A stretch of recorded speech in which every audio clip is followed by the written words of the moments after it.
Hi there. Often news can be a battleground of opinions, but let's avoid controversy today. There are so many news items where opinion is polarised. As I discussed in my podcast last week, number 694. Instead, let's explore some less heated news items today, and I'll give you some of my personal opinion.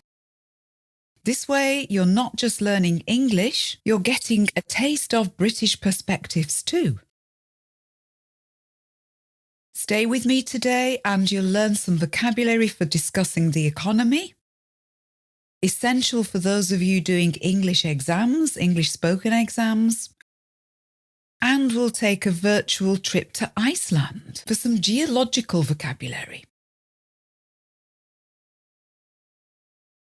And because we know that you like a bit of positivity, I'll share a heartwarming story at the end. So let's intertwine some themes: economic, environmental, and heartwarming, so that you can stay listening for longer.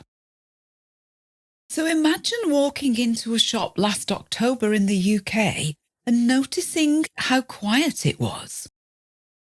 And this isn't just a random observation. In the news last week, it was reported that the UK had the lowest level of retail sales since 2021 during the pandemic. No one's in the shops. Retail, R-E-T-A-I-L, refers to selling goods to people like you and me direct. What shops do, in other words. That's retail. So picture this. People spending in October as little as they did during the pandemic when the shops were closed. That's quite low activity, isn't it? So these were the figures for October this year.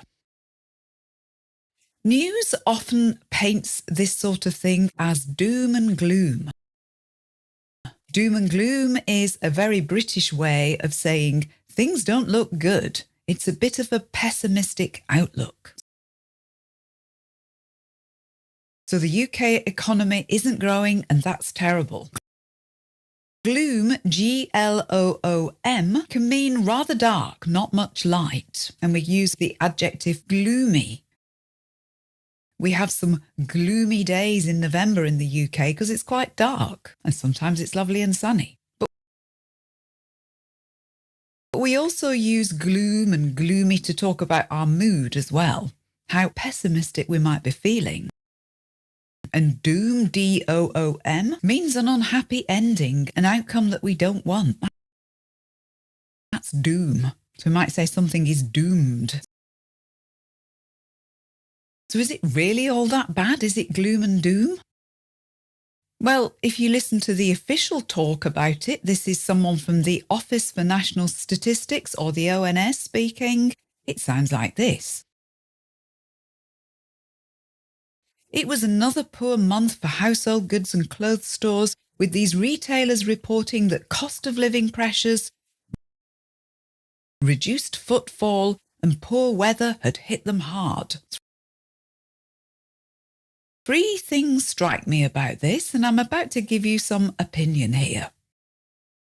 Just before that, if you want more podcasts, don't forget to go to our website at adeptenglish.com, where you can download hundreds of our podcasts to your mobile phone.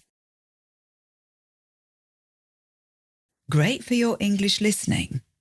So three things strike me about this, and here comes my opinion. Firstly, the government recently raised interest rates to curb spending, aiming to cool down the economy and control inflation. Inflation, I-N-F-L-A-T-I-O-N, means when prices keep rising.